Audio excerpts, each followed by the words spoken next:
नाही आहेत, तर आपण मला परवानगी द्यावी. पण बोलतो माझ्यानंतर तुमचं येईल लगेच जमत. अध्यक्ष महोदय, माझ्यानंतर येईलच तुमचं. अध्यक्ष महोदय, बाब क्रमांक 105 अध्यक्ष महोदय, रुपये 3000 कोटी नाशिक कुंभमेळ्यासाठी देण्यात आलेले आहेत. मागच्या वेळी 1000 कोटी रुपये दिले. अध्यक्ष महोदय, कुंभमेळा करण्यासाठी कुणाचा विरोध नाही, पण 1800 झाडांची तोड करण्याचा हट्ट का चालू आहे हा प्रश्न लोकांच्या मनात यायला लागलाय. अध्यक्ष महोदय, साधुग्रामसाठी महानगरपालिकेची राखीव ठेवलेली 300 एकर जागा कुठं गेली, ते का नाही वापरात येत? अध्यक्ष महोदय, पर्यावरणाचा नाश करून कुंभमेळ्याचा आग्रह धरणं, कुंभमेळ्याच्यासाठी ही तपोवनांची झाडं तोडण्याचा आग्रह धरणं योग्य नाही. अध्यक्ष महोदय, आज बाब क्रमांक 113 मुंबई मेट्रो लाईन 3चं उद्घाटन नुकतंच झालं. अध्यक्ष महोदय, महालक्ष्मी आणि इतर स्थानकावर लिफ्टचं काम अजून अर्धवट आहे. साहित्य यंत्रणा तिथंच आहे. स्वरूप परिसर अतिशय अस्वच्छ आहे. मेट्रोसाठी अनेक रस्ते बंद केलेले होते, ते कधी सुरू करणार याचं उत्तर उत्तरात द्यावं. अध्यक्ष महोदय, बाब क्रमांक 114 मनपा क्षेत्रासाठी 1000 कोटी रुपयाची मागणी केलेली आहे. मागच्या पुरवणी मागण्यात 15000 कोटी दिलेले आहेत. अध्यक्ष महोदय, वैशिष्ट्य हे आहे की हे पैसे सत्तारूढ पक्षाकडेच जातात आणि यावेळी पण निवडणुकांच्या साठीच या पैशाचा वापर होईल यात काही शंका नाही. अध्यक्ष महोदय, या सगळ्या बजेटमध्ये सभागृहाची मंजुरी घेत असताना हा मंजूर झालेला निधी काही प्रमाणात विरोधी पक्षालाही दिला पाहिजे असा या अध्यक्ष महोदय आपण यांना सरकारला सांगा. अध्यक्ष महोदय, बाब क्रमांक 107 मध्ये नगरपालिकांना आर्थिक सहाय्य केलं जातं. अध्यक्ष महोदय, त्या बाबतीतही अनेक प्रश्न आहेत. अध्यक्ष महोदय, पाणी पुरवठ्याचे मंत्री महोदय या ठिकाणी बसलेले आहेत. बाब क्रमांक 434 जलजीवन मिशनकडे अध्यक्ष महोदय 35,000 कोटी रुपयापेक्षा जास्त रकमेची प्रशासकीय मंजुरीची आणि 10,000 कोटी रुपयापेक्षा जास्त रकमेची सुधारित प्रशासकीय मान्यतेची अशी 45,000 कोटी रुपयाची जास्त रकमेची देयके प्रलंबित आहेत.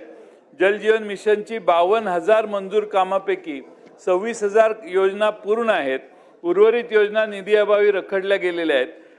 2024 पर्यंत त्या पूर्ण होणं अपेक्षित होतं, पण अध्यक्ष महोदय आता केंद्र सरकारने हात वर केलेले आहेत. केंद्राने 2024 नंतर पुढचे पैसे देणं बंद करायचं ठरवलेलं आहे आणि आता ज्या 26-27,000 योजना राहिलेल्या आहेत त्या सगळ्या महाराष्ट्र सरकारलाच आता पैसे खर्च करावे लागणार आहेत. आणि म्हणून अध्यक्ष महोदय, त्या प्रलंबित योजना कधी पूर्ण होणार, थकीत बिलाचं पेमेंट कधी करणार?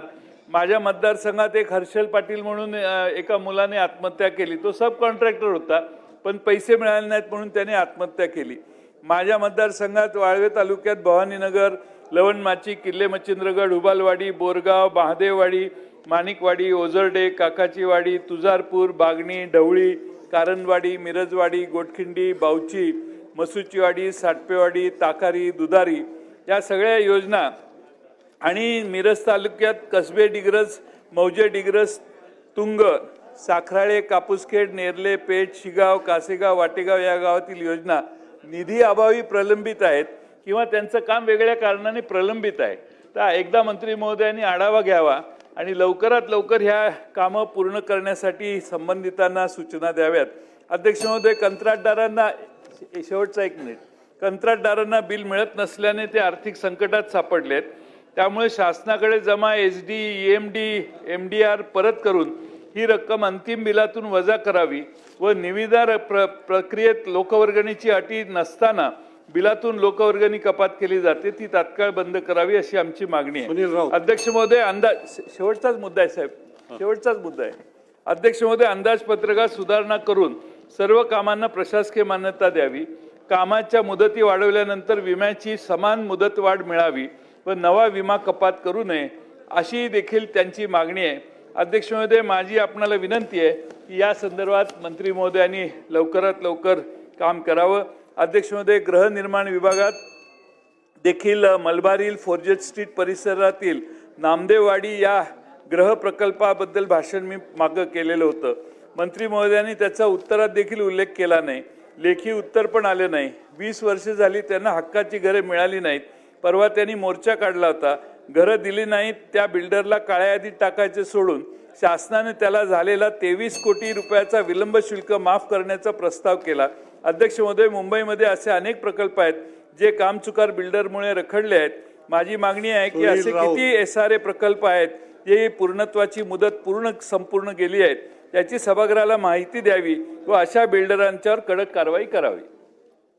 अध्यक्ष महोदय, सन 2025-2026च्या पुरवणी मागण्यांवरील नगरविकास विभागावर पान क्रमांक 73 बाब क्रमांक 114 यावर बोलण्यासाठी मी उभा आहे. अध्यक्ष महोदय, माझ्या विक्रोळी पूर्व विधानसभा क्षेत्रात येत असलेल्या टागोर नगर, कन्नमवार नगर या भागात गेल्या 50-60 वर्षापूर्वीच्या मलनिःसरण वाहिन्या तसेच जलवाहिन्या आहेत. त्यावेळी त्या ठिकाणी बैठा चाळी असल्याने त्याप्रमाणे मलनिःसरण वाहिन्यांची डिझायनिंग करण्यात आली होती. परंतु आता मोठ्या प्रमाणात चाळींचा पुनर्विकास झाल्याने व झपाट्याने नागरीकरण झाल्याने जुन्या मलनिःसरण वाहिन्या बदलण्याची अत्यंत आवश्यकता आहे. सद्यस्थितीमध्ये या मलनिःसरण वाहिन्यांमधून पावसाळ्यात ओव्हरफ्लो होऊन सांडपाणी रस्त्यावर येऊन आजूबाजूला प्रचंड दुर्गंधी पसरत आहे. नागरिकांचे आरोग्यावर परिणाम होत आहे. या संदर्भात मी सातत्याने संबंधित विभागाकडे पत्रव्यवहार, बैठका विधानसभेत उपस्थित करूनही अद्याप कुठल्या प्रकारची कारवाई झालेली नाही. तरी मलनिःसरणाची झालेली दयनीय अवस्था पाहता तात्काळ त्या बदली करण्यात यावेत. तसेच कोळंबकर अहो, मी बोललोच नाही, मी अजून बोललोच नाही. मी अर्धा मिनिटं पण नाही बोलायचं काय. अरे 4 मिनिटं झाली. बोलू तर द्या. बोला. अजून एवढंच झालेलं आहे कंप्लीट. आम्हाला लवकर. आता आम्ही जातो. बाब क्रमांक बोलून त्याच्यावर मुद्देसूद बोला आपण. आता याला काय अर्थ आहे? नाही, बरोबर नाही. मला हे कळत नाही की पक्षाला दिलेला वेळ पक्ष वाटून देईल ना, त्याच्यावर तुम्ही रेशनिंग करणं योग्य नाही. त्यांच्या पक्षाला जो वेळ दिलाय तो त्यांनी वाटावा. त्यामुळे तुम्ही आमचा वेळ रेशनिंग करणं हे कुठल्याही नियमात बसत नाही. आपण हे करू शकत नाही नियमाने देखील. तुम्ही आता मी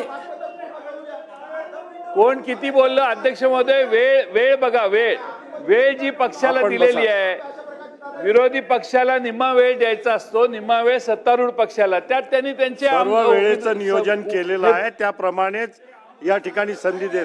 लवकर बोला. 5 मिनिटं द्या, 5 मिनिटं तरी द्या. आपण